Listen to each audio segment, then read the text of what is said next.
Pero sir, ingat kayo sa mga bata ah. Yung basta yung mga basic rules sa barrel, yung pag nagta-target ka, make sure na walang gano'ng mga alipore sa gilid kasi yung yung bounce back di ba? Hindi natin maiwasan 'yan eh. Tapos yung know what is behind and around your target. Halimbawa, tinayo mo yung target mo ron. Huwag mo itatayo sa bintana ng kapitbahay, sa mga gano'n kasi syempre hindi naman lahat maihihit mo sa target. Paano kung tapos nagkakapi yung kapitbahay mo sa bintana o yari na. Awa yun. Pero sir, talaga masakit siya ha. Kaya yun ang ingatan niya, yun ang iwasan niya sir. Okay.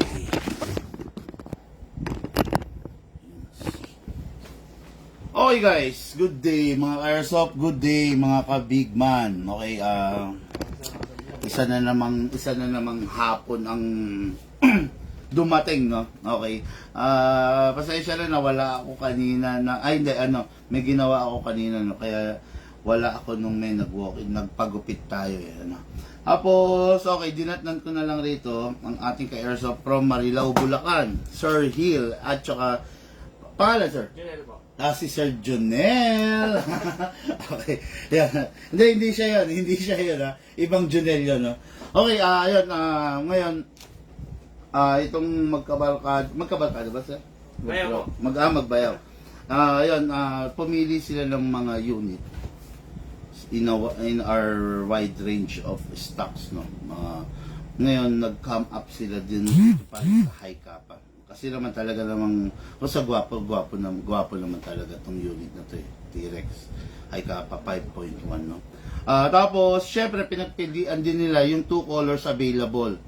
Black or silver. Doon pa rin sa silver. Tapos, syempre, pinakita rin natin yung specialty ng mga unit natin, di ba? Pinakita natin sa kanila yung upgraded versus the versus sa hindi pa upgraded, no? Okay, ngayon papakita ko na rin sa inyo kung ano ba yung sinasabi natin na upgraded versus the non-upgrade. Okay. Yan. Ito yung nasa kaliwang side. Ito yung upgraded na naka-fix barrel na. Ngayon, kung makikita nyo, yan, walang kakalog-kalog, di ba? Walang kakalog-kalog, up and down, talagang hindi siya kumakalog, okay? Ayan, kahit kalugin natin, yan, wala. Ngayon, ito naman yung hindi kasi upgraded, okay? Ayan, hawak-hawak niya palang kumakalog na, di ba? Ayan, tapos ayan, tingnan nyo. Ayan, ito yung barrel, ha? Yan, kumakalog. Hawakan din natin, tulad ng ginawa natin doon, shake natin. Yan, malaking bagay yan, sir, sa totoo lang. Yung ang benefits kasi na naka-fix barrel, yun nga, yung unit mo is 10 times stronger than the ordinary. Pangalawa, ang bilis ng cycle niya. Wala nang tumatama or kumakayod-kayod na parts eh. Kaya, yun, isang dahilan yun kung bakit yung unit is tumatagal. Tapos, mas less yung yung mga issue na possible na lumabas on the future. Okay. Halika na sir, para ma-guide na kita ng gusto. Okay, dito pala dito. Okay. So, ito yung magazine mo, sir. Then this is the unit. Okay. Sir, this is the magazine. Ang magazine, ito yung nagsisilbing tangke, no, para sa ating unit. Ito yung magsisilbing tank para dun sa unit mo. Ngayon, iwasan nyo lang po na malaglag. Kasi pag to nalaglag, although merong protection base plate kung tawagin, minsan kasi may chamba. Although pag nalaglag, pwedeng magkaroon siya ng leak. Pwedeng hindi rin naman. Pero just in case na nagkaroon ng leak, minor lang yon. Tawag lang kagad kayo kung paano, igagay namin kayo kung paano i-DIY yon. Okay? Ngayon, itong magazine na to, sir, ginagamitan siya ng silicone spray, silicone oil. No? Ayan. Ito. Okay? Ngayon, sir, ito, kung tawagin to, output valve. Output valve. Ito naman, inlet valve. Okay? Inlet valve, dyan pumapasok, sir, yung hangin. Okay? Output valve, ito naman, sir, yung papaluin ng hammers, ng mechanism sa loob, para maglabas siya ng air, para mag-perform ng firing. Okay? Ngayon, sir, press natin to. I-press natin ng konti. Konti lang, ha. Press, then, sprayan natin konti. Pansinin mo, sir, yung oil pumasok sa loob ng valve, diba? Pag kasi hindi mo siya prines, nakaganyan lang, yung oil nandyan lang sa paligid. Pero dahil prines natin, ayan, prines ko pa, yung oil papasok sa loob. Okay? Tapos, next natin dito naman, sir. Konti lang, sir. Ayan, konti lang. Ngayon, ito na. Ang tanong, normally, tuwing bang magpapahiring kami, ako, tuwing gagamitin ko siya, kailangan ko mag-spray. Yun ang normal na tanong. Hindi po, sir.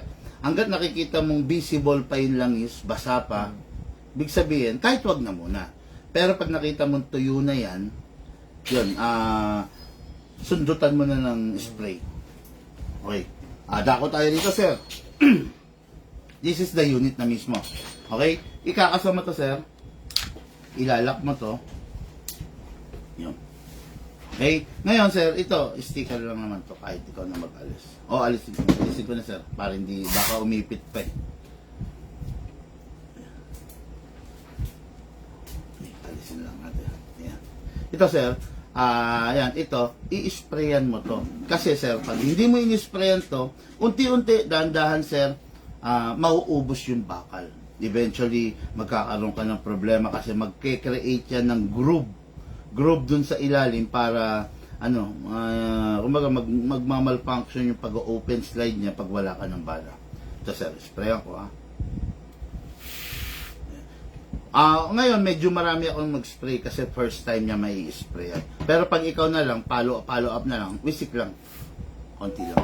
Tapos, sir, number 2, ito dito dalawa, di ba? Dalawa rin dito. 1, and this is the number 2, itong nozzle. Sprayan mo lang, sir. Konti lang. Pag ikaw na lang, dito lang sa ibabaw. Konti lang. Okay? Kasi, sir, ano yun? Kailangan mo yan para yung unit mo not totally ma-eliminate yung wear and tear. At least ma-delay natin. Okay? Then release. Then rest. Okay? Sir, ito tuwing nakababa to, naka-engage to, ibig sabihin, ready to fire yun. Okay? Tuwing nakababayan na ganyan, ready to fire yan. Kaya, ingat ka. Ngayon, para komportable ka, i-rest mo siya. Okay? Ngayon, sir, ito pa. Yung sabi mo yung yung Gen 4, yung sabi mo gano'n. Glock kasi yun. Walang ganito yun. Kung tawagin to, beaver tail. Walang ganito yun. So, piga lang ng piga yun. Ito, kumbaga sa motor clutch. Hindi mo mapipindot to, sir, kung hindi mo pipindutin to. Kaya kailangan niya nape-press mo ng palm mo para mag-fire ka. Okay. Sa motor, pag nabitawan mo yung clutch while firing, kakadyot, di ba? Ito ganun din. Pag nabitawan mo to while firing, mag-open slide siyang ganyan. Parang ano yun, features niya, sir, para safety rin yung gumagamit. Ibig sabihin, na-sense niya, na-detect niya na walang pumipiga rito, kaya inopen niya yun.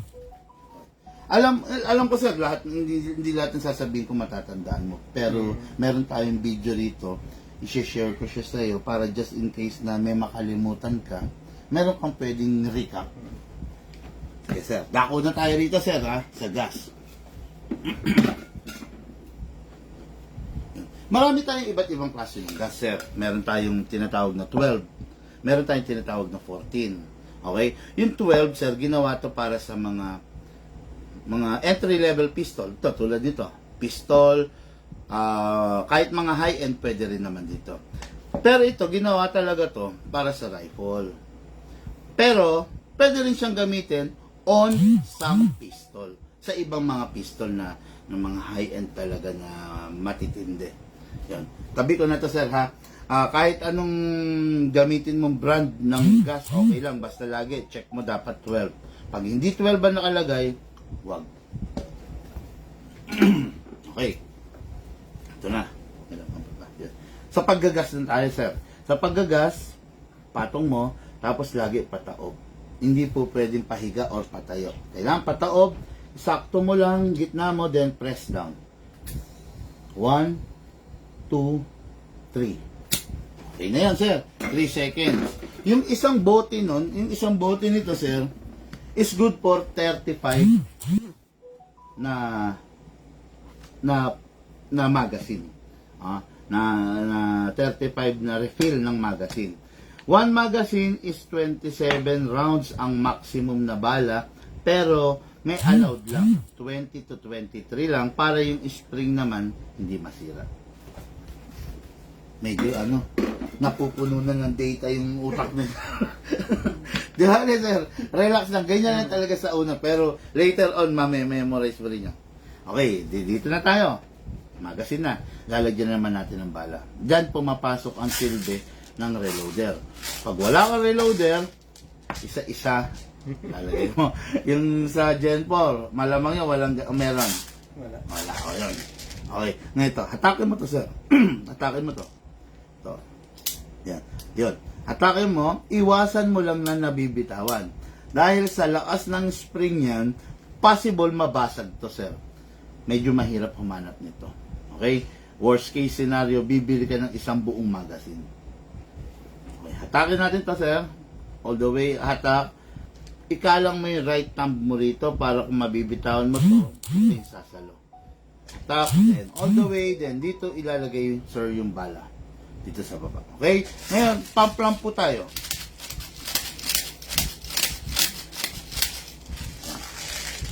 Pansin mo, sir. Okay naman yung bala. Maliban lang dito na may bungi. Diba? Pag ganyan may bungi, kalugin mo lang pa sideways para solid, compact yung bala. Maayos yung pagkakalagay. Diba? Okay?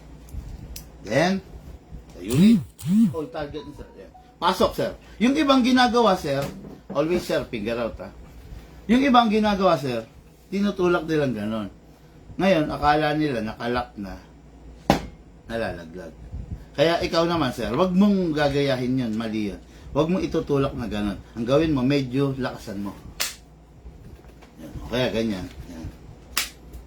Yan. Kailangan may sipa, sir. Kasi pag tinulak mo, akala mo nakalak na, yung iba tinutulak ko, hindi talaga maglalak. Pero, kailangan medyo malakas. Tapos, sir, kasa. Ready to fire. Umiiwas. Nakakatakot nga matutukan, no? Kaya nga, naka-finger out ako para at least komportable kayo. Okay, sir, ito meron siyang safe. Pag naka-safe, syempre, hindi mo siya mapafire. Pag in-unsafe mo, ready to fire. Kung kaliwa, kung kanan ka, kanan. Kung kanan, hatak-hatak lang yan, sir. Yan. Kung kaliwete ka, ganun din, hatak-hatak din. Okay? So, ngayon, sir, ayun po yung target natin. That is around 1, 2, 3. Sabihin natin 4 meters target. Magpa-fire ka na. Grabe naman yung layo ni sir. Grabe yung layo, parang parang walang Ayan. Kita mo naman. Sige. Ang kulit nito magbayaw na to eh. Okay, sige sir. Firing. Ano sir? Yan sir. Tama yan. Naka-safe. Yan, baba mo.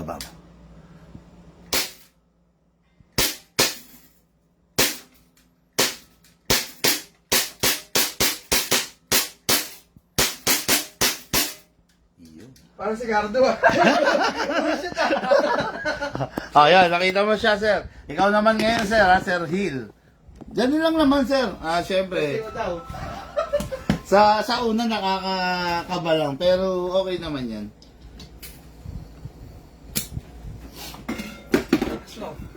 Malakas din. Malakas kayo. Mas malakas talaga ang mga 2011 or 1911 kumpara mo sa Glock.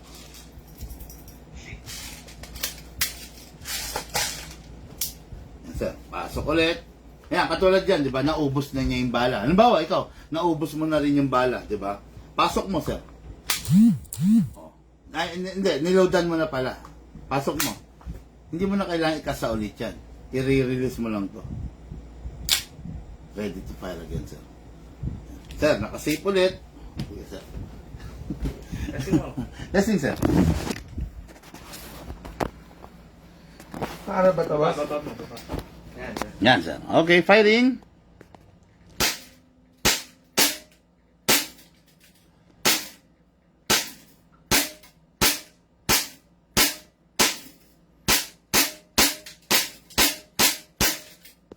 gamitin, no?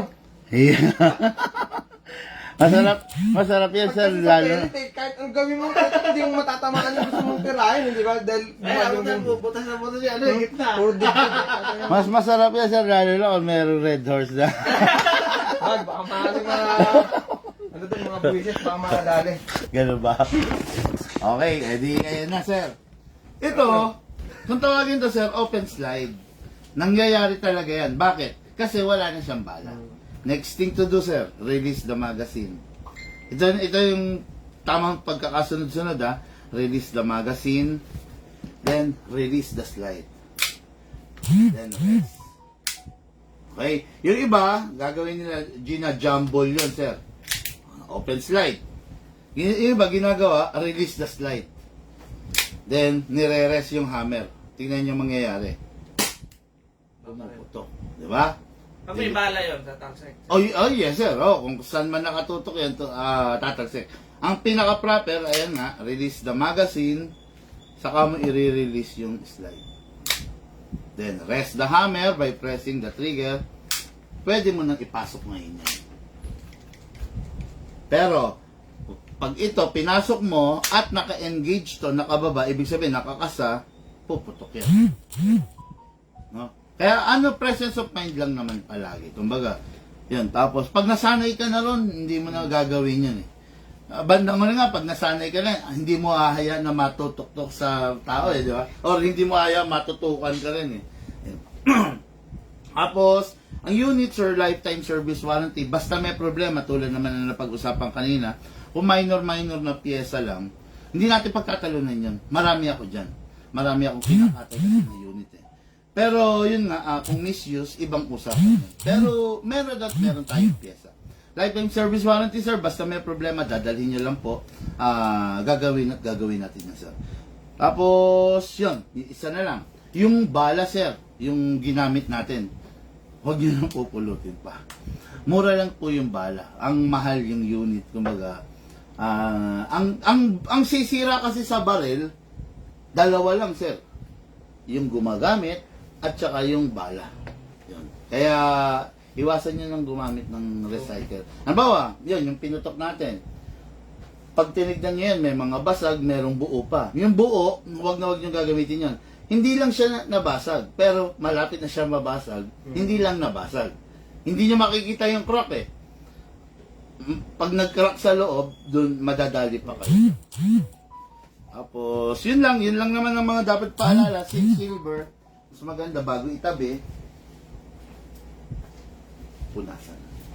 Kasi minsan, sir, yung mga acid ng kamay natin, yan ang nakakasira sa coating. Tapos, last na, yung magazine. Kung nag-firing kayo Monday or Sunday, nag-firing kayo dahil tropa days, gano'n. Tapos, sa mga susunod na araw, okay lang na yung tirang hangin nandyan. Pero kung hindi nyo siya gagamitin ng, let's say, isang buong linggo or 2 linggo or next month nyo pa siya magagamit, mas maganda to, itabi yung walang lamang bala. Tsaka walang lamang hangin. Papasingawin nyo rito, sir. Ano pipigyan ng iba sila? Pindot konti lang, ha? Ganyan lang. Ngayon, hindi ko napapasingawin. Meron pa kasi itong hangin. Sayang lang pag pinasingaw ko. Malamang mamaya magpa-fire. Last na lang, sir. Halika dito, sir. Pansin mo to, sir. Pag ganito kalamig, hawakan mo.